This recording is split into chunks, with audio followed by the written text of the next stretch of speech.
BouncyDuck was an up-and-coming artist in the Brawl Stars community, making many different brawler concepts, skin concepts, and inspiring many small artists in the community. He was seen as a wholesome figure and an icon to many. He primarily uploaded his artwork on Reddit and Twitter, especially posting on the r/BrawlStars subreddit. He also collaborated with many other famous artists in the Brawl Stars community to make concepts together. After winning the Supercell Make campaign for Ems, from the looks of things, BouncyDuck had a pretty good path for him. Let's take a look at his socials where he might be today. Surely, if we type in BouncyDuck on Twitter, we might get something that could help us identify what happened to him. Ah!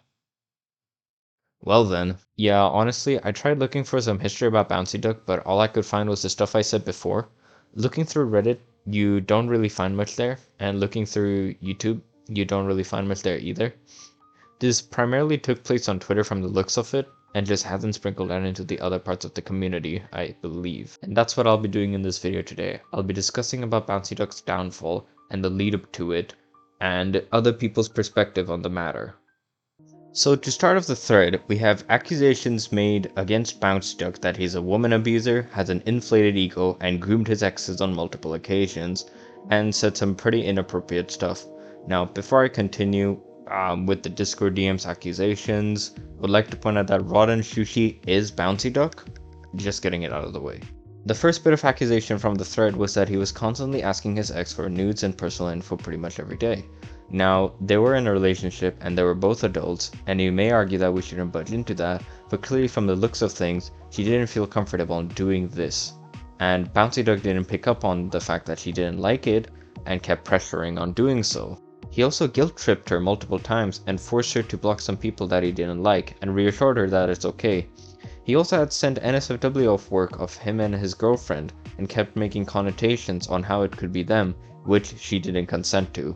He has also been shown to criticize Supercell Make submissions, and after he won the EMS one, he started to treat everyone like shit, basically. A better way to put it is that every Brawl Stars artist that just wins a Supercell Make campaign immediately becomes a terrible person. Now, as I said, BouncyDuck's account is gone, and he did this to avoid consequences, which is probably the worst thing you can do, and the worst option you can do, because now this digital footprint you have going will be there forever, and on top of that, you just proved yourself to the entire Brawl Stars community that you're just a massive pussy. Now, I would like to end it here, but the lore goes even deeper. As stated before, there have been many others who have came out and who have been directly affected by BouncyDuck's abusive behavior. One user came out and expressed his frustration about BouncyDuck, showing his side of the story with quote, "I had the terrible misfortune of having this a-hole on my otherwise absolutely awesome Supercell Make team for one campaign. He would smack about others' entries, even though we would repeatedly tell him we're here for the fun of it." From the Discord DMs we can clearly see his phone background has a person with the tattoo of a certain political German group. And when confronted about it, he claims how it's only a stupid joke. Now, from my understanding of it, the person behind the wallpaper posted the image himself, and him and his friends had the complete right to question BouncyDuck's decision to change his background because they had no idea about any of this and just wanted an explanation of something extremely out of pocket. And BouncyDuck basically calls him a typical, ardent Twitter user. If you thought the insults were terrible and the childish response couldn't get any worse, let's just say his response to the other stuff wasn't too optimal either. Because this guy would become very defensive and start bringing up stuff about his grandpa in World War II, which the conversation are shown on the screen.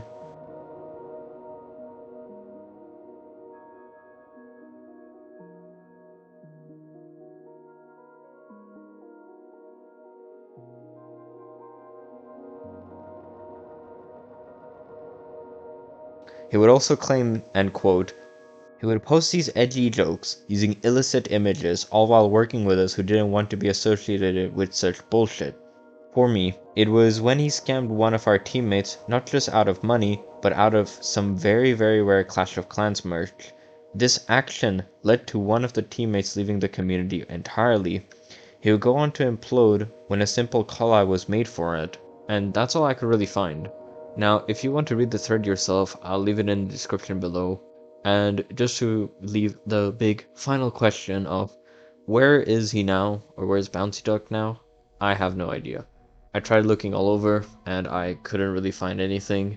There wasn't much that was around that I could really reference off. As I said before, this seems to have primarily taken place on Twitter and only really sprinkled out into some people, which is why I saw like only 2 replies or 2 comments in my Fancy Artist video on people recommending me to look into this guy.